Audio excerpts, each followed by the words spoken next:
I'm going to go through the steps of getting the body prepped to be finished. I'm putting in a tummy cut. I measured about 11 inches apart on the body of the Telecaster.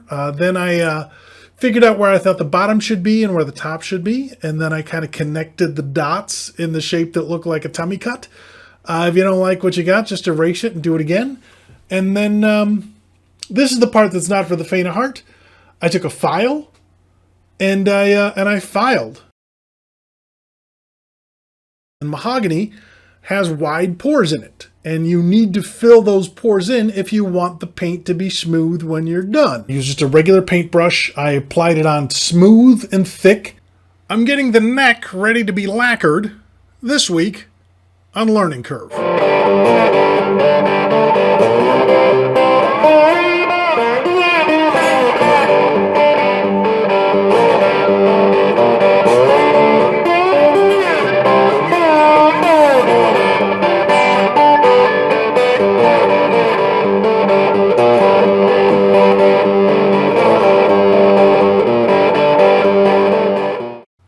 Hi, I'm Spencer Dobson. I hope this finds you well. This week on Learning Curve, I'm continuing to build the StewMac T-style guitar kit that I ordered a couple of weeks ago.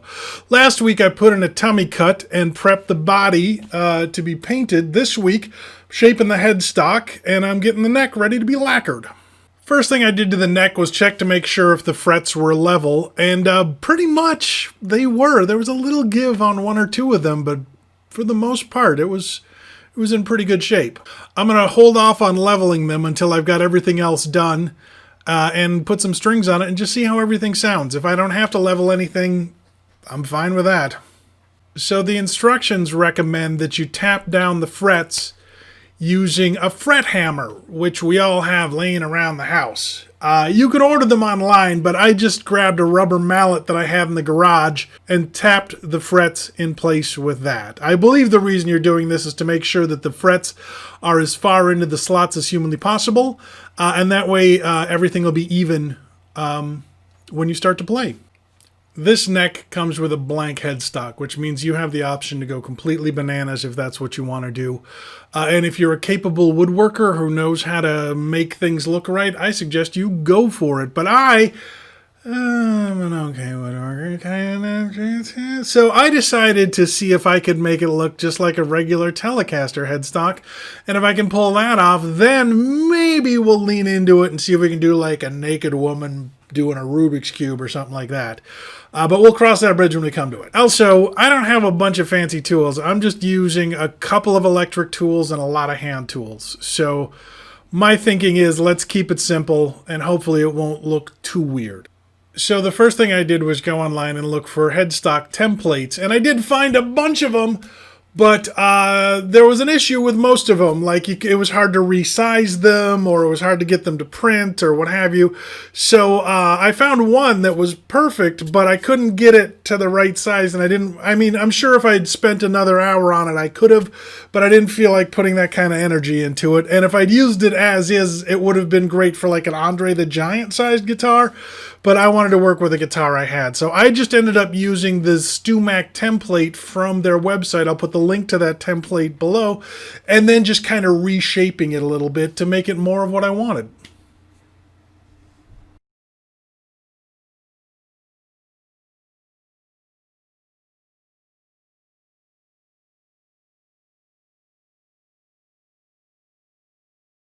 So once I had it traced, it was time to start removing wood. And now they recommend using a router. They have a really cool table you can buy to use with your router that'll make everything stable and steady. And while I do own a router, I don't own a table, and I don't have a proper workbench or anything that's going to keep the router from going bananas.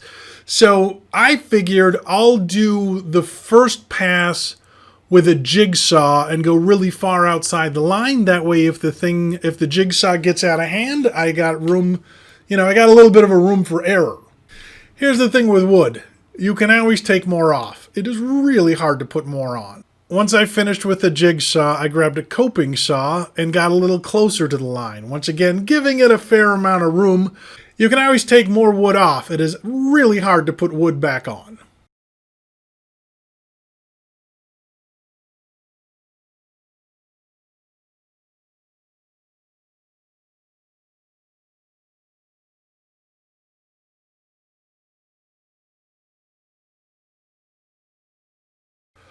Then I just started sanding. I started with a coarse grit, and then I went finer as I went along.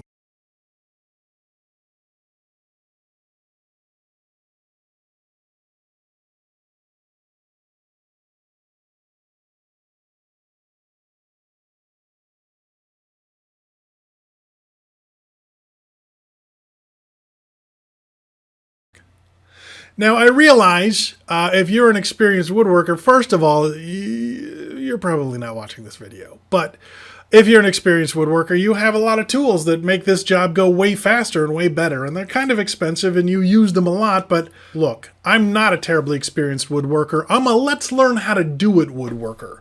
So I'm going to do it the best I can, and I'm going to accept the fact that there might be a couple of little mistakes in it.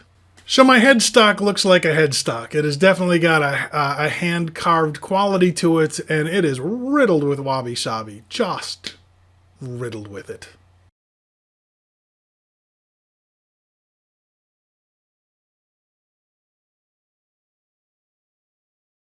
So to prep the fretboard, they suggest using 220 grit sandpaper and then 320 grit sandpaper. I did not have 220 grit sandpaper, so I ended up using 180 grit sandpaper and 320 grit sandpaper. I know that's not the way you're supposed to do it. That's what I did. Now, the manual really strongly suggests avoiding the top of the frets, which I hope I did a pretty good job of. I was trying to be mindful of it. I guess we'll find out when we put strings on it how badly I screwed up the frets, but I was conscious of it, so that counts for something, right? The instructions also suggest feeling the ends of the frets, running your hand along the bottom of the fretboard to feel if there are any rough edges on the end of it, and I gotta say there weren't. I really expected to have to spend some time with my fret file just rounding the ends off, but the ends of the neck feel great, so thanks. As I said before, they were also super level. I was really impressed at how level they were. So what I did was I grabbed one of those cleaning blocks, I'll show you in the video, the kind that you use to get marks off of walls. That's what I had laying around at the moment, and then I wrapped some sandpaper around it, and did a pass with 180, and then I did a pass with 320. It's fun, it's kind of relaxing, it doesn't take a long time, it's pretty satisfying when it's done. If you like that kind of thing, you probably like this kind of thing.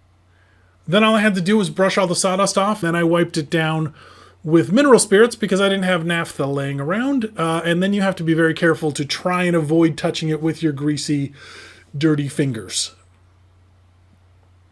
Okay, that's the deal. Next week we're going to start spraying crap, and it's going to be a really fun episode, so I hope you'll tune in for that.